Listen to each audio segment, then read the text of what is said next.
Hello and welcome to the 445 Productive Through Joy Show with your host and your boy, Dr. Michael Datcher. The show airs each weekday morning, man, hella early here at 4:45 a.m. here on YouTube's Michael Datcher channel, then 4:45 p.m. on Facebook Live. Guys, today we're talking about, yes, there's a new movie out that my daughter loves. Let me encourage parents not to let your kids watch this movie. It's called Yes Day. And the premise is that the parents agree to say yes to whatever the kids want for 24 hours. So, yeah. Anyway, so I'm thinking about, yes. All of that's a horrible film to watch with your kids. The concept behind it is pretty important because there's a great power in yes. So you can go to productivethroughjoy.com, see about us. We speak to groups, schools, and organizations about being productive through joy. Let's dive into the topic. So, the power of yes. So, because we're conditioned to protect ourselves, which is not a bad thing, and to survive, which is not a bad thing, we find ourselves, generally, people find themselves being in a no consciousness. No. I'm not going for my dreams. No, it's risky. No, it's too. No.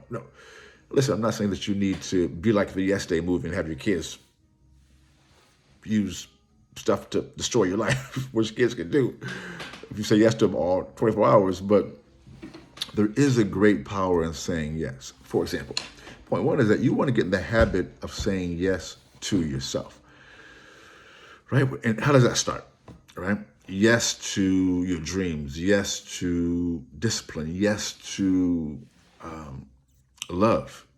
Because let me tell you, it's easy. I mean, once you've been hurt, or once someone has betrayed you, it's hard to say yes to people, yes to love, yes to even friendship. Famously, Sartre, the great philosopher and writer, said that hell is other people, and a lot of times, that's gospel.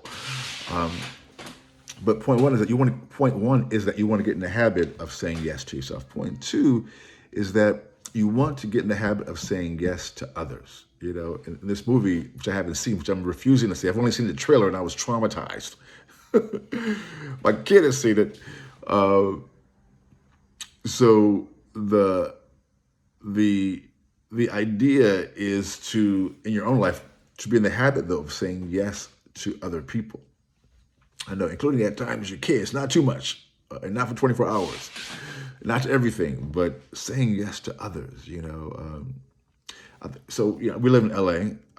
Actually, I live in Venice, so we have a huge homeless population here. It's like tripled, probably more than that now, quadrupled since COVID. It's been very intense, right?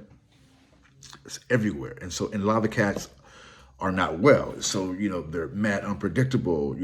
I won't get into all the details, but it's definitely changed the whole tenor of the neighborhood. It's been super deep in the neighborhood here. So just trying to figure out how, when to do, what to do. And, it's pretty complicated. And so I'm on the defensive, and at times on the offensive, frankly.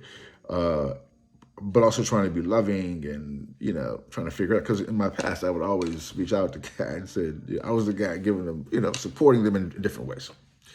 And I still do that. But I'm a lot more, I've got a family, I've got to be, of course, protect them. So I'm a lot more wary because there's just so many cats who are unwell. And here in LA, that's a major problem here in LA. So it's been more difficult to say yes to anything that these cats talk about because I'm in my defensive crouch about what? Huh? What was it? Oh my goodness, that's not good. But I've been a little like, huh? You talking to me? Oh man. So I've been saying that to myself. So I've been pulling myself out of that pose. So still remembering that the universe is for me. I'm putting out positivity, love, and light, and that's going to come back to me. And so I'm saying yes to those around me, even the cats who are not present, aware of time and space, which goes right into point three. As you say yes to yourself and say yes to others, you begin to, I'll frame it this way, the universe begins to say yes to you. I cannot over-exaggerate this, that the universe, when you put out what I call light and abundance, when you put out love, we call it life in abundance. So as Damian Marley has a great song called Speak Life, which is really very powerful.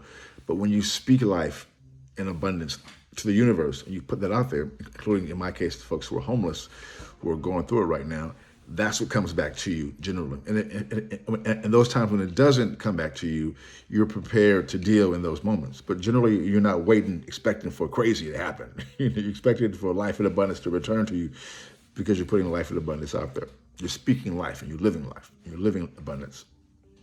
And in my experience, as you say yes to yourself, yes to others, the universe will say yes to you more, because we're all related, obviously. And that should be clear from 10th grade science, that energy can't be created or destroyed. It just changes form. So we're all connected. All that was in the beginning is still here in some ways. So boom, that's it. Goes the dynamite, guys. Thanks for listening.